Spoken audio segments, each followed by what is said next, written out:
Boa noite, a paz, vocês estão bem? Amém? Marcos 14, de 1 a 8 diz assim: faltavam apenas 2 dias para a Páscoa e para a festa dos pães sem fermento. Os chefes dos sacerdotes e os mestres da lei estavam procurando um meio de flagrar Jesus em algum erro e matá-lo. Mas diziam: não durante a festa, para que não haja tumulto entre o povo. Estando Jesus em Betânia, reclinado à mesa na casa de um homem conhecido como Simão, o leproso, aproximou-se dele certa mulher com um frasco de alabastro, contendo um perfume muito caro, feito de nardo puro. Ela quebrou o frasco e derramou o perfume sobre a cabeça de Jesus. Alguns dos presentes começaram a dizer uns aos outros indignados: por que este desperdício de perfume? Ele poderia ser vendido por 300 denários e o dinheiro ser dado aos pobres.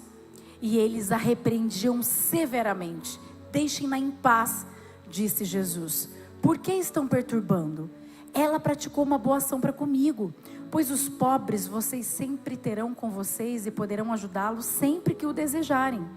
Mas a mim vocês nem sempre terão. Ela fez o que pôde.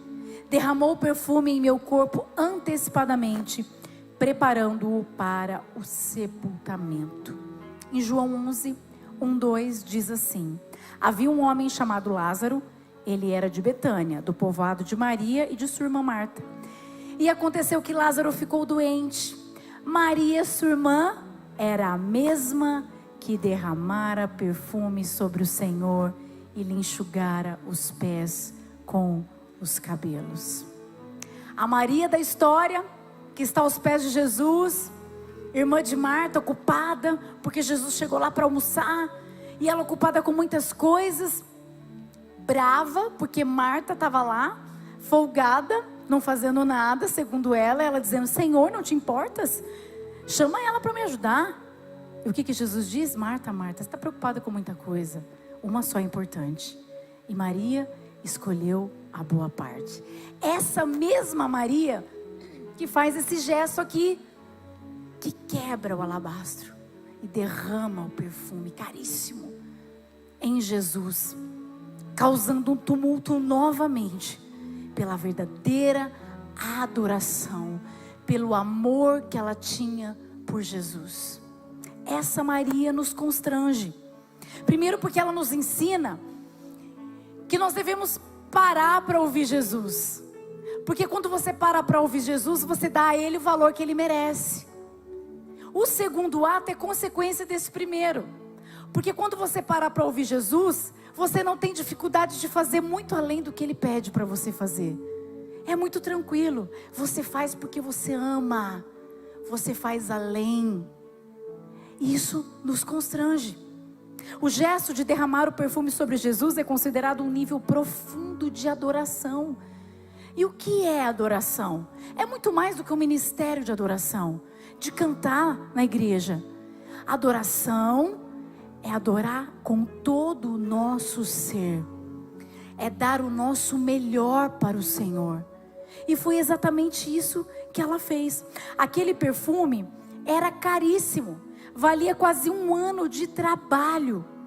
Muitos ali consideraram um desperdício, o que na realidade era verdadeira adoração.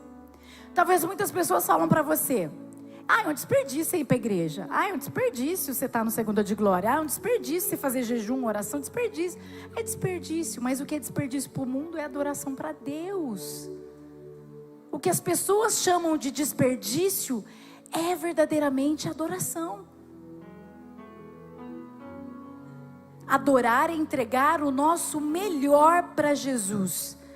A frase dele: ela fez o que pôde, ficou ecoando aos meus ouvidos. Será que Jesus vai poder dizer sobre mim isso?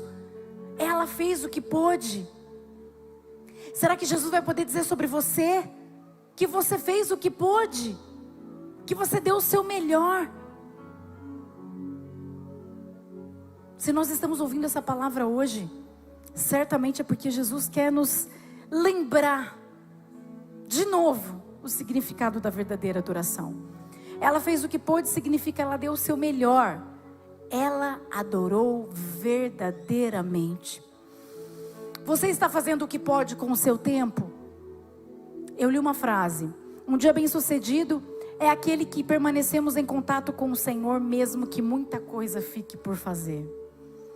São muitas as coisas que temos que fazer, e às vezes, e não poucas vezes, a gente não para, a gente não tem tempo, porque as outras coisas também são importantes, casa, filho e tantas outras coisas.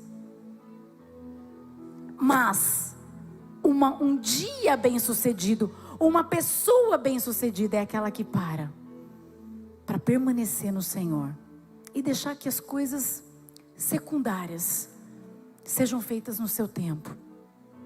Deus, Ele não estica o dia para nós, mas parece que a gente consegue fazer muito mais coisa. É inexplicável quando paramos para adorar o Senhor. Você está fazendo o que você pode com os seus recursos, porque tudo que temos vem do alto. Tudo que temos, o seu salário, o que você planta, tudo vem do alto. Tudo é por meio da graça do Senhor.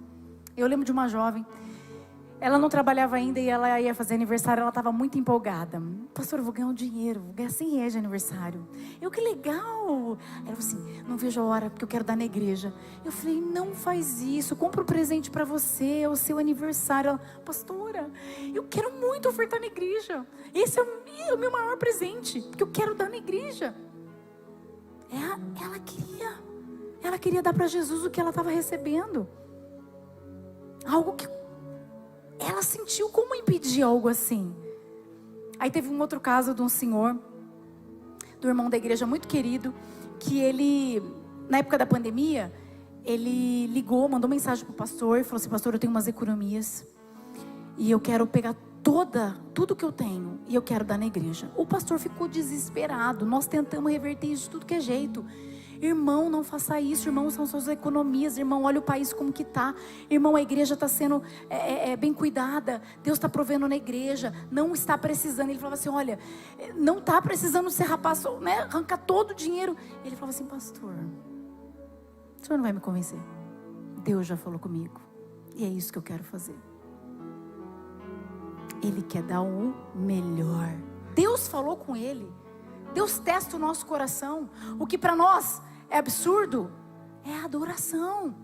É a adoração. Quando Deus pede, Ele testa. O que nós estamos fazendo com os recursos que o Senhor colocou na nossa mão? Você está adorando ao Senhor com os dons que Ele te deu?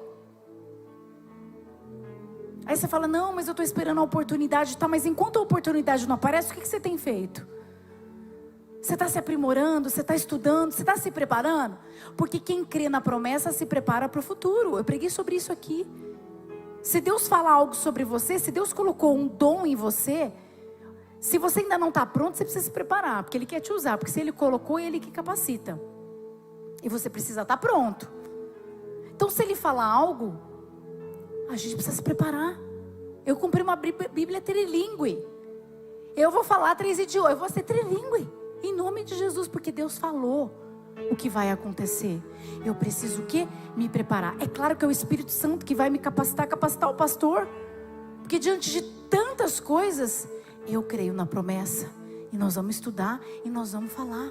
Em nome, para a glória dEle, não para a glória nossa, para a glória dEle. Haverá uma expansão.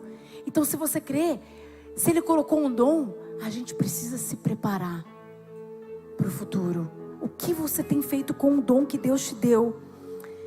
Primeira carta de Pedro 4:10 diz assim: cada um exerça o dom que recebeu para servir aos outros, administrando fielmente a graça de Deus em suas múltiplas formas. Eu li uma frase que diz que dons são como presentes que precisam ser desembrulhados. Isso é uma realidade. Como você desembrulha? Caminhando, se colocando, dizendo, eis-me aqui, Senhor. Talvez você não saiba ainda qual é o seu dom. Se prepara para servir. Quantos testemunhos aqui na igreja de pessoas que, tem vaga aí? Eu quero. Quando vê, sabe que é algo que Deus colocou. Porque antes da gente aceitar alguma coisa, Deus já nos atraiu. Não é a gente que vai até Ele, Ele vem até nós primeiro. É se colocar. Quantas pessoas se descobrindo Eu me lembrei hoje, vindo para a igreja, como que eu comecei a pregar? Quando nós estávamos iniciando o encontro de encorajamento na minha casa, no salão. Valentina tinha 1 ano. O salão tinha um balcão, assim, que era de festa. Eu punha o edredom no chão. Eu ficava sentada com ela brincando. E o pastor, que não era pastor, pregando a palavra. Aí chegou um momento que ele disse para mim: amor, sabe aquele teclado que você tinha do seu pai? Então fazia 18 anos que eu não tocava nada. Então, aqui tá precisando, nós estamos cantando sem nada e tal. Eu relutei, mas não adianta quando Deus fala.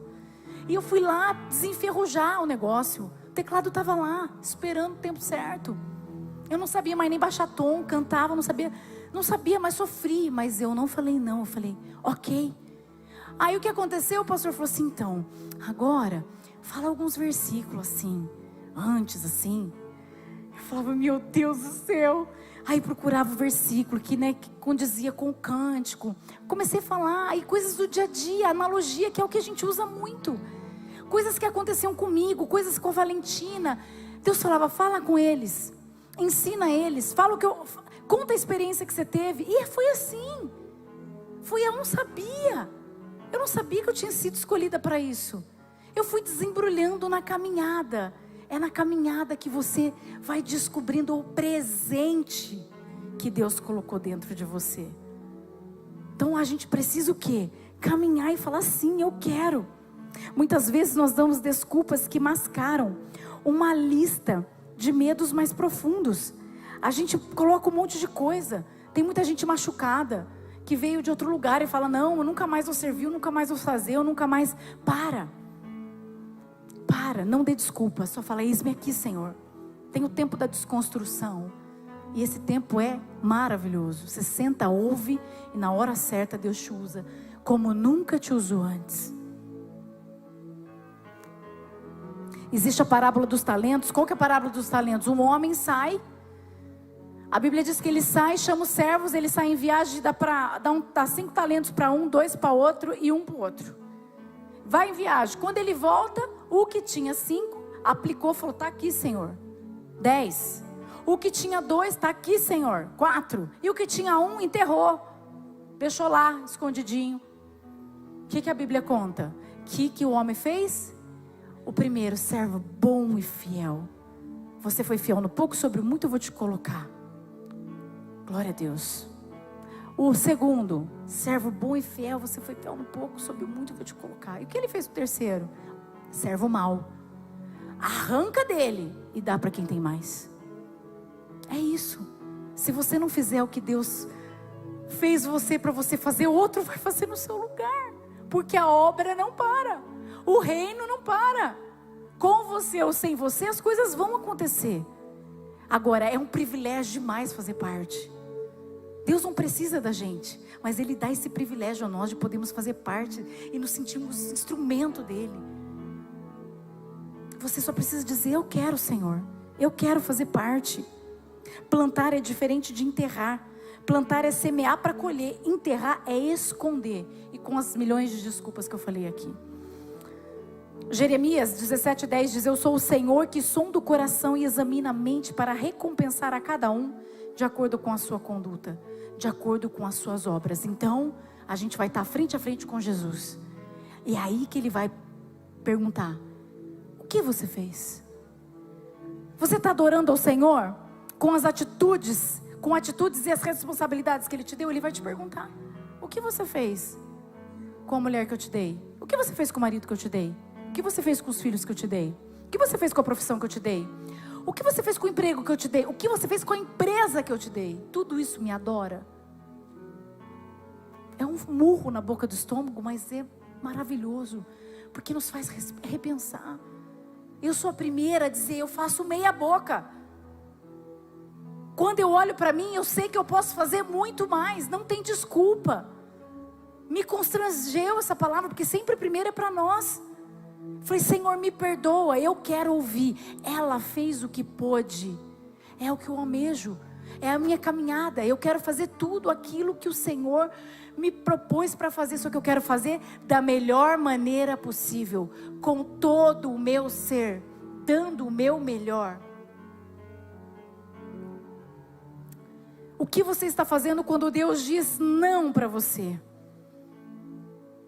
Quando Ele fala não, qual é a sua reação? Você continua adorando, você continua cantando, você continua servindo, você continua ofertando, você continua? Porque às vezes o não é não, mas às vezes o não é um espera.